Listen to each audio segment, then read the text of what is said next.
الحمدللہ رب العالمین کے بعد دوسری آیت الرحمن الرحیم ہے۔ یہ بھی در حقیقت رب العالمین کی طرح اللہ تبارک و تعالی کی دو صفتوں پر مشتمل ہے، جس کے معنی ہے کہ جو سب پر مہربان ہے، بہت مہربان ہے۔ ان دونوں صفتوں کے درمیان کیا فرق ہے، اس کی تھوڑی سی تفصیل میں پہلے بسم اللہ الرحمن الرحیم کی تفسیر کے ضمن میں عرض کر چکا ہوں، اسے یہاں دہرانے کی ضرورت نہیں، لیکن یہاں جو بات قابل توجہ ہے وہ ایک تو یہ کہ جب یہ کہا تھا کہ الحمدللہ تمام تعریفیں اللہ کے لیے ہیں، تو اتنی بات بھی کافی تھی کہ تمام تعریفیں اللہ کے لیے ہیں، وہی تعریفوں کا مستحق ہے۔ لیکن اللہ تبارک و تعالی نے اس سورہ فاتحہ میں ہمیں یہ ادب بھی سکھایا اور ایک طرح سے تعلیم بھی دی اور ہماری سمجھ کو متوجہ فرمایا کہ اللہ تبارک و تعالی جس کی تمام تعریفیں ہیں اس کی کیا اہم صفات ہیں۔ ان میں سے ایک صفت رب العالمین بیان کی، جس کی کچھ تفصیل پہلے عرض ہو چکی ہے،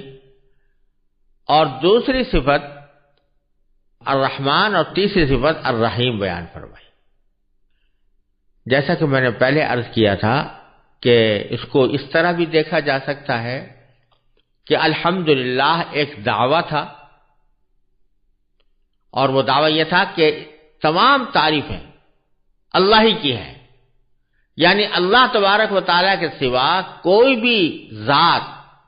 کوئی بھی ہستی، کوئی بھی چیز حقیقی تعریف کی مستحق نہیں۔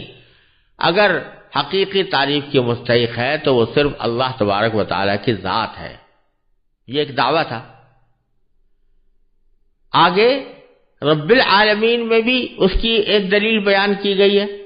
کہ تمام تعریفیں اسی کی طرف کیوں لوٹتی ہیں، اس واسطے کہ وہ سارے عالموں کا، سارے جہانوں کا پروردگار ہے، اس کو پالنے والا ہے، اس کو پیدا کرنے والا ہے۔ اور دنیا میں جب کسی چیز کی تعریف ہوتی ہے تو حقیقت میں اس کے پالنے والے کی، اس کے بنانے والے کی تعریف ہوتی ہے۔ تو ایک دلیل تو اس دعوے کی ہوئی رب العالمین، اور دوسری دلیل یہ الرحمن الرحیم بھی ہے کہ وہ ذات کے جو رحمت والی ہے، جس کی رحمت عام بھی ہے، جس کے لیے الرحمن فرمایا گیا، اور جس کی رحمت تام بھی ہے یعنی مکمل بھی ہے، جس کے لیے الرحیم فرمایا گیا۔ تو در حقیقت قابل تعریف تو وہی ذات ہونی چاہیے جو اتنی زبردست رحمت کی مالک ہو کہ اس کی رحمت سب پر وسیع بھی ہو، اور جس پر ہو وہ بہت عمق کے ساتھ، گہرائی کے ساتھ اور مکمل طور سے ہو۔ تو یہ ایک طرح سے دوسری دلیل ہے اس دعوے کی کہ الحمدللہ۔ دوسرا پہلو اس دوسری آیت کریمہ میں یہ ہے کہ اللہ تبارک و تعالی نے یہاں اپنی دوسری صفات کے بجائے جو صفتیں نقل فرمائی ہیں وہ ہیں الرحمن اور رحیم، کہ اللہ تعالیٰ رحمان ہے اور رحیم ہے۔ یوں تو اللہ تعالیٰ کی بہت ساری صفات ہیں، بلکہ باری تعالیٰ کے جو 99 اسماء حسنہ کہلاتے ہیں ان میں سے ہر ایک کسی نہ کسی باری تعالیٰ کی صفت پر مشتمل ہے۔ وہ صرف رحمان اور رحیم ہی نہیں ہے، رزاق بھی ہے، ذو القوہ بھی ہے، متین بھی ہے، مجید بھی ہے، وہ حمید بھی ہے، وہ شدید العقاب بھی ہے، وہ سریع الحساب بھی ہے، وہ منتقم بھی ہے، وہ قاہر بھی ہے، وہ قہار بھی ہے، اور بہت ساری صفات اللہ تعالیٰ کی ہیں۔ لیکن اس سورہ فاتحہ میں جو در حقیقت پورے قرآن کریم کی تمہید بھی ہے اور اس کا خلاصہ بھی ہے، اس میں اللہ تبارک و تعالیٰ نے اپنی دوسری صفات کے بجائے الرحمن الرحیم دو صفتوں کا ذکر فرمایا اور دونوں کا تعلق رحمت سے۔ اس میں ایک تو یہ نقطہ ہے کہ یہ الحمدللہ کی دلیل ہے، جیسا کہ میں نے ابھی عرض کیا، تمام تعریفیں اللہ کی کیوں ہیں؟ کیونکہ وہ سب پر رحم کرنے والا ہے۔ جو رحم کرنے والا ہوتا ہے وہ یقیناً قابل تعریف ہوتا ہے۔ اور دوسرا نقطہ یہ ہے کہ اللہ تبارک و تعالیٰ کی یوں تو بہت سی صفات ہیں، لیکن ہم بندوں کے لیے باری تعالیٰ کی صفت رحمت یہ سب سے زیادہ مقدم اور سب سے زیادہ سابق ہے۔ اسی لیے ایک حدیث قدسی میں فرمایا گیا، باری تعالیٰ فرماتے ہیں کہ سبقت رحمتی علی غضبی، کہ میری رحمت میرے غصے پر غالب ہے، اس سے سبقت لے گئی۔ یعنی باری تعالیٰ بندوں پر رحم کرنا چاہتے ہیں، اسی لیے فرمایا ما یفعل اللہ بعذابکم ان شکرتم وآمنتم، اگر تم شکر گزار بنو اور ایمان لاؤ تو اللہ تمہیں عذاب دے کر کیا کرے گا؟ تو اصل صفت باری تعالیٰ کی رحمت ہے، اور اسی رحمت کی صفت کو اصل قرار دینے کی طرف یا اس کو فوقیت اور سبقت دینے کی غرض سے بظاہر یہاں اور صفتوں کو چھوڑ کر الرحمن الرحیم کی صفتیں اختیار فرمائی گئی ہیں۔ اس میں ہمارے لیے تعلیم یہ ہے کہ ہر انسان کے دل میں کچھ جذبہ رحمت کا بھی ہوتا ہے، محبت کا بھی ہوتا ہے، اور کچھ غصہ اور دوسروں کے اوپر اپنی بڑائی جتانے کا احساس بھی ہوتا ہے۔ دونوں قسم کی صفتیں انسان میں بھی پائی جاتی ہیں، اور چونکہ بندوں کو حکم یہ دیا گیا ہے کہ تخلقوا باخلاق اللہ، یعنی اللہ تبارک و تعالی کی صفتیں اپنی بساط کی حد تک اپنے اندر پیدا کرنے کی کوشش کرو، تو ایک طرح سے سبق یہ ہے کہ جب اللہ جل جلالہ کی صفتوں میں رحمت کی صفت سبقت لے گئی ہے غضب کی صفت پر، تو اے انسانوں، اے مسلمانوں، اے اللہ پر ایمان رکھنے والوں، تمہاری زندگی میں بھی تمہاری رحمت اور محبت کی صفت تمہارے غصے، تمہارے غضب، تمہارے انتقام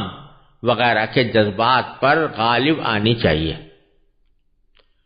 تم اللہ کے دوسرے بندوں کے ساتھ بھی رحمت کا برتاؤ کرو، اور جب تک کہ کوئی شدید ضرورت پیش نہ آ جائے اس وقت تک غضب اور دوسروں کے ساتھ لڑائی یا اس کے ساتھ ناراضگی کا رویہ اختیار نہ کرو، بلکہ حتی الامکان رحمت کی صفت کو اپنانے کی کوشش کرو۔ اسی معنی میں ایک حدیث بھی آئی ہے، اور وہ حدیث ایسی ہے کہ پہلی صدی ہجری سے آج تک